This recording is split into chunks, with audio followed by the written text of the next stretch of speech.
Hey guys, back with another video. This video is about Kingvon's new album called Grandson.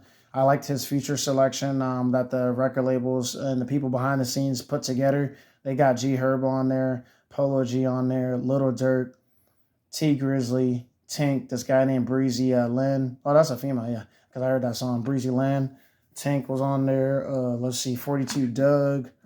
We got Moneybag Yo, Hot Boy. Yeah, that all hands down, man, that album was great.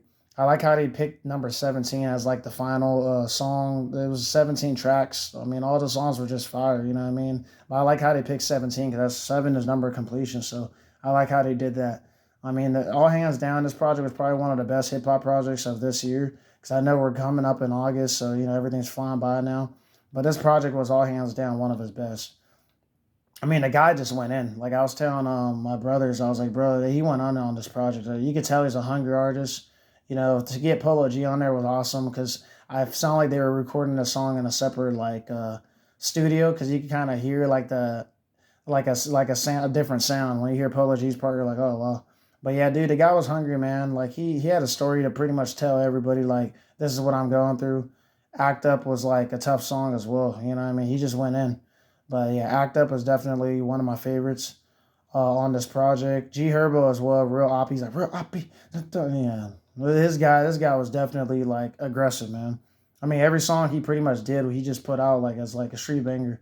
You know what I mean? Like it was like letting other people know, like you know, the aggressiveness to his voice. Like he pretty much was letting the streets know. He was the streets poet, man. He was just like, hey, man, this is what this world is. You know, shooting, drug dealing, you know, shooting each other, this and that. You know, he also had a sinister part about him as well. You know what I mean? It was crazy. Shout out to Atlanta, but it's unfortunate he passed away out here, which is crazy. It was on November 6th, 2020. So it just shows you, man, time has gone by quick because that year in general, 2020 was depressing and stuff because of the pandemic, but it also went by fast.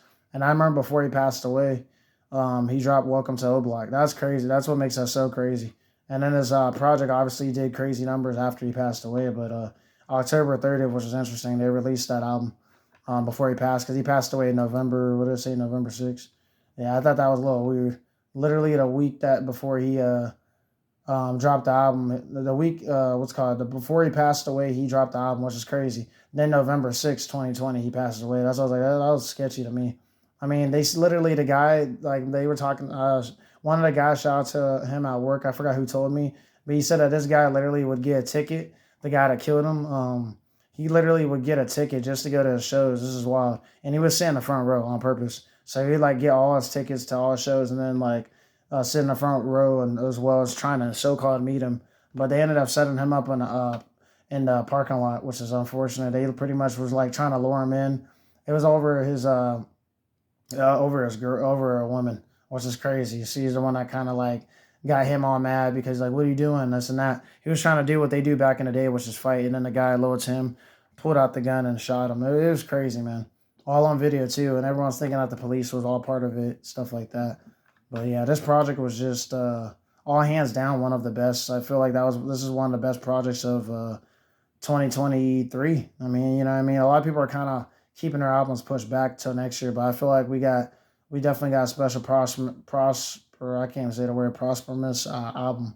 You know what I mean?